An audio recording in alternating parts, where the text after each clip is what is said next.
Hey, good morning. Wednesday, hump day. I try to bring you guys issues and I want you guys to think differently. I've certainly been told on way more occasions than I'd like that I think quite differently than most people. And I want to be clear. This is going to be feel good. I'm going to do episodes that are basically what has the federal government done for me lately, right? What has the federal government done for you lately? And I think it's really important because we have an electorate, a lot of noise coming from these elected people, and we all think of them as the federal government. But in reality, they are people we elect. The electorate comes and goes based on our voting, right? Assuming we can still vote, and that there's multiple parties to vote for. But most of us, I think, especially when I talk to a lot of people, really don't understand what the federal government actually does. Like, you just have this visual of this noise, and certainly a lot of that electorate likes to tell us, me, we need to gut the federal government. And I used to be one of the people that believed in less government. And let me qualify. I still believe in less government. I don't think corporations need our help. If a corporation or a bank needs our help, they probably shouldn't be in business. It's that simple. But you, me, that's who I pay my taxes to help, right? That's who we're paying supposedly to help. We're supposedly paying to help each other, not SpaceX get rich. Although we are paying for that, but that's another video. But what does the federal government do for us? Well, one thing that they talk about when they want to gut the federal government, they often say, oh, they can't. They create these rules and these regulations. Well, sure they do. The United States military has the UCMJ. We create those so that we can manage it. And they are legislated. The law that made the United States military, the law that made any Department of Transportation, any of these departments, right? The VA, etc., all were given the power to manage themselves and manage the people within their umbrella. The ability to write rules and regulations under that subsequent law. Okay, that's how all of our laws work in actuality. And I'll maybe do something about that some other day. But I wanted to do Feel Good on Wednesday. And you're like, oh, this doesn't feel good. We're getting there. Do you fly? Do you fly a lot? If you fly a lot, even if you don't, if you've only flown 2 flights, you've probably experienced a flight delay. Yeah, 50 shot, 50-50 shot that if you've flown 2 flights, you have experienced one of them being delayed. Even if it was only for a few minutes, you've experienced a delay. That is atypical. And we all know it. We know that certain airlines have a better reputation than others. I'm not going to say any airline names, okay? But we know that you get the cheaper flights on the ones that are less likely to get you there on time.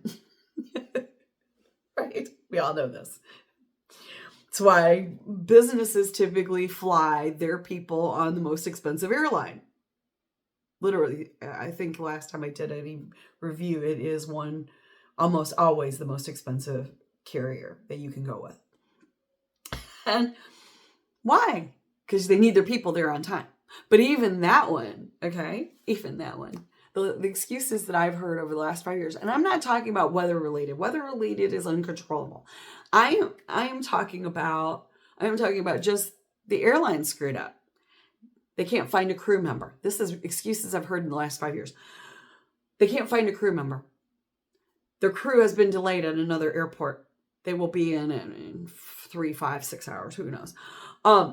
The airline doesn't have a plane for this flight. You scheduled it. You didn't have a plane? Okay. The part that they need, the plane is broken down. The part they need is being flown in. These are excuses that I have heard. And I was like, how is that my fault? And then if you wanted to cancel, because in one case I was on vacation and I thought, I'm going to lose a day and a half of this. I'll just cancel my vacation, call my boss, and be done with it, right? Why even bother? Fortunately for me, they came back and said, oh, no, we'll be ready to go in less than an hour. Cool. But I was aggravated. And if you've ever been that person sitting there being told that your flight is delayed because something the airline did wrong or didn't get right, you're pissed a little bit. Some of you, I know some of you are like, oh, it's just, who cares? Water off a duck's back. But the vast majority of us are like, at bare minimum, and in some cases upset. You can't get where you need to be. Okay? So, imagine how wonderful it would be if airlines had to give you a full refund if they delayed your flight domestic flight, for more than 3 hours.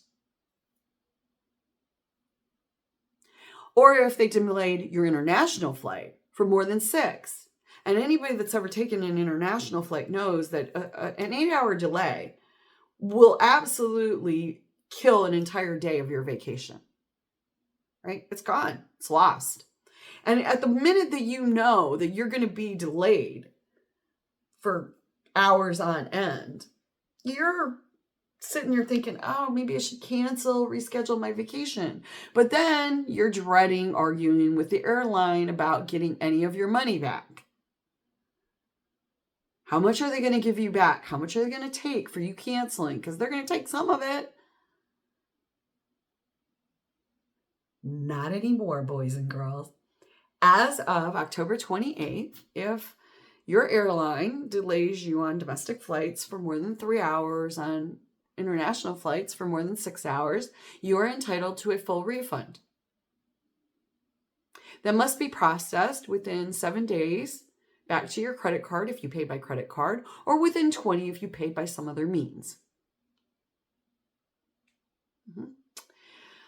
And if you've ever lost luggage or had them, let's rephrase that, they have lost your luggage.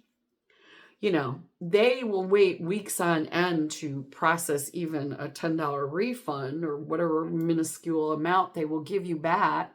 And you're still probably going to get a minuscule amount back. But now, if they lose your luggage for more than 24 hours, you can start the process to get your luggage paid for.